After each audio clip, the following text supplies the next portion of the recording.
Hello student, मैं एकता सिंह आप सभी का ज्ञान चैतन्य चैनल में बहुत-बहुत स्वागत करती हूँ। तो आज के इस वीडियो में हम मारवाड़ को देखेंगे। एक बार फिर से राजस्थान में चलते हैं और यहाँ पर देखते हैं। उसके बाद फिर हम कश्मीर की इतिहास को देखेंगे। उस समय सल्तनत पीरियड में क्या घटनाएँ यहाँ पर घट रही थी। तो सबसे पहले मारवाड़ को देख लेते हैं, अपना राजस्थान। मारवाड़ में राठौर शासकों का राज्य था। राठौर राष्ट्रकूटों के वंशज थे और इनका मूल पुरुष जो है सीहा था। कौन था? सीहा था। चूड़ा अ, ने 1314 1940 में 1394 में मारवाड़ राज्य की नींव डाली। किसने? चूड़ा ने। तभी से जो है मारवाड़ राज्य प्रमुख शक्ति के रूप में उभरा। चूड़ा के बाद जो है रणमल एवं जोधा जो है शासक बनते हैं। तो चूड़ा, फिर रणमल, फिर जोधा। चूड़ा, रणबल, जोधा। राव जोधा ने 1459 में जोधपुर नगर की स्थापना की एवं जोधपुर दुर्ग का निर्माण करवाया। तो पहले जैसे अभी राजस्थान है, हम देखते हैं ये कोटा है, ये बूंदी है, ये जयपुर है। तो ये पहले नहीं था। वहाँ पे इस मारवाड़ को देखेंगे, मेवाड़ को देखेंगे, तो इस तरह से डिवाइड था राजस्थान। और तो राव जोधा कौन-सा वाला क्षेत्र? जोधपुर वाले क्षेत्र जो है, वहाँ पर जो आज भी लोग हैं, मारवाड़ी ऐसे करके बोलते हैं। मारवाड़ी भाषा बोली जाती है। और यहाँ पर जो है अ, नगर की स्थापना की जोधपुर नगर की स्थापना राव जोधा ने और जोधपुर दुर्ग का निर्माण करवाया। राव गंगा के पुत्र राव मालदेव के समय जो है मारवाड़ की रियासत अत्यधिक शक्तिशाली थी। मालदेव ने 1544 में शेरशाह सूरी से गिरी सुमेल का युद्ध किया। बड़ी मुश्किल से शेरशाह क्या था? जीता। शेरशाह ने युद्ध जीतने के बाद कहा कि मुट्ठी भर बाजरे के लिए हिंदुस्तान का साम्राज्य लगभग जो है खो चुका था। तो ये गिरी सुमेल के युद्ध में और किससे हुआ था? गंगा के पुत्र राव मालदेव के समय ही अत्यधिक शक्तिशाली हुआ और मालदेव के समय ही 1544 में शेरशाह के साथ। तो देखिए सासाराम बिहार में है, जहाँ पर ये शेरशाह का पूरा प्रशासन व्यवस्था थी और यहाँ पर वो युद्ध करता है गिरी सुमेल के युद्ध में राव मालदेव। तो याद रखिए, क्योंकि शेरशाह सूरी और भले ही ये राजस्थान के हों, आरपीएससी में ये पूछा जाता है, लेकिन यूजीसी नेट में पक्का पूछा जाएगा, क्योंकि ये शेरशाह सूरी ने जो है युद्ध किया था और यहाँ पर एक जो है कोटेशन आया था। तो याद रखिए, शेरशाह सूरी का कोटेशन सबको याद होगा कि मुट्ठी भर बाजरे के लिए हिंदुस्तान का साम्राज्य लगभग खो चुका था। लेकिन गिरी सुमेल का युद्ध था, उसमें कहा था, ये याद रखना होगा आपको। और राव मालदेव अपोजिट में थे, मतलब 2 लोग होंगे तभी तो युद्ध होगा। तो किससे युद्ध हुआ था? गिरी सुमेल का युद्ध, तो राव मालदेव। और कहाँ पड़ता है ये? जोधपुर वाला। आगे देखते हैं। तो ये हो गया मारवाड़, बस इतना ही है। मारवाड़ की कहानी यहीं पर समाप्त हो जाती है। अब आगे देखते हैं। अब आता है कश्मीर। तो कश्मीर को भी इसी वीडियो में देखेंगे। कश्मीर जो है, कश्मीर में सुहादेव ने 1301 में हिंदू राजवंश की क्या डाली? नींव डाली। 1339 में शाह मीर, यानी कि शाह मीर शाह मिर्जा, जो कश्मीर के राजा का मंत्री था, ने हिंदू शासक उदयन देव को अपदस्थ करके कश्मीर में मुस्लिम शाह मीर वंश की नींव डाली। उसने जबरदस्ती अपदस्थ शासक की रानी कोटा देवी से विवाह किया। तो कोटा देवी हो गई और सुहादेव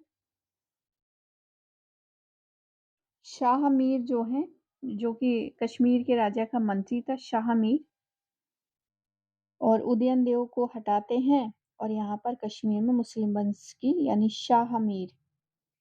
शाह मीर ने अपने नाम से जो है यहाँ पर मुस्लिम राजवंश की नींव डालते हैं। लेकिन उन्होंने रानी कोटा देवी से विवाह भी किया था। और ये अपव्यस्त शासक यानी कि उदयनदेव की ये शासक की रानी थी। वह मूलतः स्वात का रहने वाला था। शाह मीर जो है कश्मीर का प्रथम मुस्लिम शासक था। तो शाह मीर ऐसा पहला शासक था जिसने मुस्लिम राजवंश की वहाँ पे नींव डाली थी। उससे पहले सारे लोग हिंदू थे। और हिंदू कोड को क्या बनाया? राजधानी बनाया। शाह मीर ने सुल्तान शमशुद्दीन नाम से न्यायपूर्ण शासन किया। उसने सामंती व्यवस्था को समाप्त कर हिंदू व मुस्लिम सेनानायकों को इक्ताएं आवंटित व तुर्की शासन व्यवस्था प्रचलित की। तो स्टार्टिंग था इसलिए उन्होंने हिंदू मुस्लिम में बहुत ज़्यादा भेदभाव नहीं किया। और ज़रूरत भी थी क्योंकि जनता तो वहाँ पर हिंदू होगी तो सबको एक साथ चलने की जो भावना है वो उसमें ऑटोमेटिक आ गई होगी परिस्थितियों को देखते हुए। और उनके 4 पुत्रों जमशेद अलाउद्दीन, शिहाबुद्दीन, कुतुबुद्दीन ने एक के बाद जो है 46 वर्षों तक शासन किया। अलाउद्दीन ने राजधानी इंदुकोट को अलाउद्दीनपुर यानी श्रीनगर बनाई। तो आपको याद होगा अशोक का, हमने पढ़ा था अशोक ने श्रीनगर को बनाया था, श्रीनगर की स्थापना की थी। और जब यहाँ पर आते हैं तो अब यही श्रीनगर क्या अलाउद्दीनपुर बन जाता है। अब आते हैं बात करते हैं शिहाबुद्दीन की। तो अलाउद्दीन के बाद शिहाबुद्दीन आते हैं। उसने जो है संपूर्ण कश्मीर पर प्रभुत्व स्थापित किया। शिहाबुद्दीन को कश्मीर में मुस्लिम शासक का वास्तविक संस्थापक माना जाता है। अब पहले वाले ने तो बहुत कष्ट झेले होंगे, तो उसको इतना डेवलपमेंट नहीं मिला, लेकिन जब शिहाबुद्दीन आए तो उनको काफ़ी अच्छा मिला और उनको वास्तविक संस्थापक कहते हैं। फिर कुतुबुद्दीन आते हैं, इनका टाइम पीरियड इनके बारे में यहाँ पर है नहीं है। आगे देखते हैं सिकंदर शाह। सिकंदर शाह जो है 1394 से लेकर 1416 ईस्वी तक रहता है। कुतुबुद्दीन की मृत्यु के बाद उसका पुत्र सिकंदर शाह क्या बना? शासक बना। और जोनराज ने सिकंदर शाह को तुरुष्क सूहा कहा है। सिकंदर धार्मिक रूप से कट्टर था। उसने सूहा भट्ट नामक ब्राह्मण को अपना प्रधान सेनापति क्या किया? नियुक्त किया। बाद में सूहा भट्ट ने इस्लाम स्वीकार कर लिया और सूहा भट्ट के सुझाव पर जो है सिकंदर ने कश्मीर के हिंदुओं यानी ब्राह्मणों पर भयंकर अत्याचार किए व उन पर क्या लगाया? जजिया लगाया। बहुत से मंदिर नष्ट कर दिए गए, मूर्तियां खंडित कर उन्हें गलाकर सिक्के बना लिए गए। अतः बुद्ध किशन कहा गया किसको? सिकंदर शाह को। आगे देखते हैं।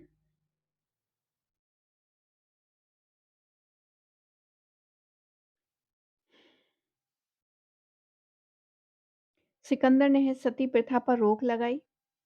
सिकंदर शाह के समय तैमूर ने कश्मीर पर आक्रमण किया। सिकंदर के काल में ईरानी सूफी संत सैयद अली हमदानी का पुत्र सैयद मोहम्मद हमदानी कश्मीर आया।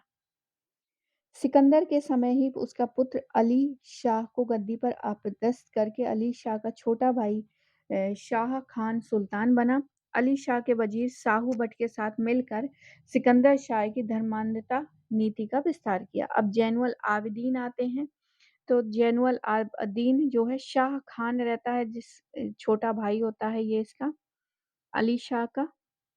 जैनुल आबिदीन इनका मूल नाम जो है 1420 से रहते हैं और 70 तक रहते हैं, 1470 तक।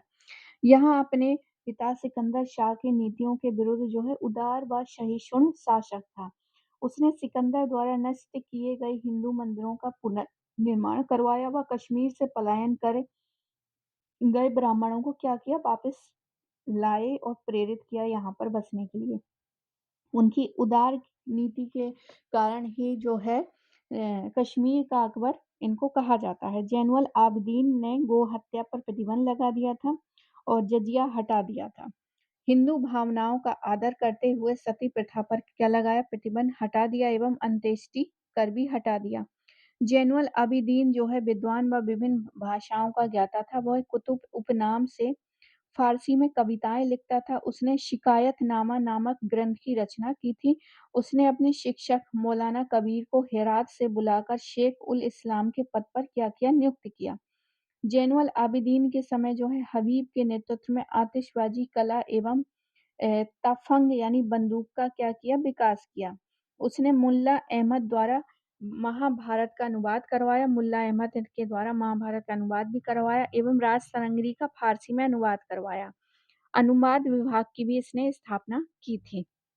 जैनुल आबिदीन को बुड्शाह यानी कि महान शासक कहा जाता है और उसने कश्मीर में मूल्य नियंत्रण व्यवस्था स्थापित की, अतः इसे कश्मीर का अलाउद्दीन भी कहा जाता है। तो याद रखिए इसको, कश्मीर का अकबर, कश्मीर का अलादीन दोनों को कहा जाता है। जैनुल आबिदीन ने बूलर झील में जोनालंका नामक टापू का निर्माण कराया था। तो बूलर झील है, एक डल झील भी है श्रीनगर में, तो ये बूलर झील पे करवाया था। जोनालंका नामक टापू का एक निर्माण भी करवाया था। आगे देखते हैं। अपने बड़े पुत्र अपने बड़े पुत्र को देश निकाला दे दिया गया। हिंदू श्रेय भट्ट जो है जैनुल आबिदीन का न्याय मंत्री व राजवैद्य बना। जैनुल आबिदीन ने कश्मीर में कांच की बोतलें बनाने, कागज बनाने, पुस्तकों पर जिल्द चढ़ाने और मतलब किताबें फट जाती है ना उसके ऊपर जिल्द चढ़ाते हैं ताकि वो लंबे समय तक चलें, तो वो बंदूक व पटाखे बनाने, शाल बनाने, तो आज भी शाल बनाया जाता है कश्मीर में, बहुत फेमस है। पश्मीना शॉल वहीं का है। बहुमूल्य पत्थर काटने व पॉलिश करने की कलाओं को प्रोत्साहित किया। जैनुल आबिदीन यद्यपि महान योद्धा नहीं था, परंतु उसने लद्दाख में मंगोल आक्रमणकारियों को क्या किया, पराजित कर दिया था। जैनुल आबिदीन संगीत प्रेमी था। ये जानकर ग्वालियर के राजा मान सिंह ने उसके दरबार में संगीत की 2 पुस्तकें भी भिजवाई थी।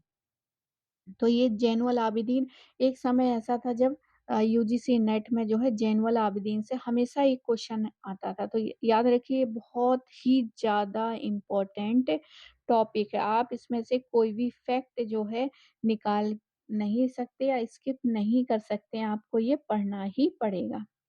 आगे देखते हैं। यदु भट्ट ने जैन प्रकाश की रचना की जो जैनुल आबिदीन की जीवनी है। भट्टावतार में फिरदौसी की शाहनामा एवं अन्य फारसी पुस्तकों के प्रभाव में जैन विलास नामक कश्मीर का इतिहास लिखा है। यदु भट्ट को शाहनामा कंठस्थ थी। यदु भट्ट ने संगीत पर भी पुस्तक लिखी थी। जैनुल आबिदीन की मृत्यु के पश्चात हाजी खां, हैदर शाह व हसन शाह शासक बने। तो उनकी मृत्यु के बाद जो है हाजी खां और हसन शाह शासक बनते हैं। नोत्तोसोम उत्तोसोम ने जैन चरित नामक जैनुल आबिदीन की जीवनी लिखी है और 1540 में हुमायूं के रिश्तेदार मिर्जा हैदर अ, कश्मीर को विजिट कर लेते हैं और 1589 में मुगल बादशाह अकबर ने चाक वंश को पराजित कर कश्मीर को क्या कर लिया था, अपने साम्राज्य में मिला लिया था। तो ये हो गई कहानी कश्मीर की। तो आई होप आपको ये वीडियो पसंद आया होगा। पसंद आया तो प्लीज़ लाइक करें, शेयर करें, सब्सक्राइब करें। मिलते हैं हम अगले वीडियो में जो कि रहेगा हमारा बंगाल वाला। पूरा वीडियो देखने के लिए आप सभी का बहुत-बहुत धन्यवाद।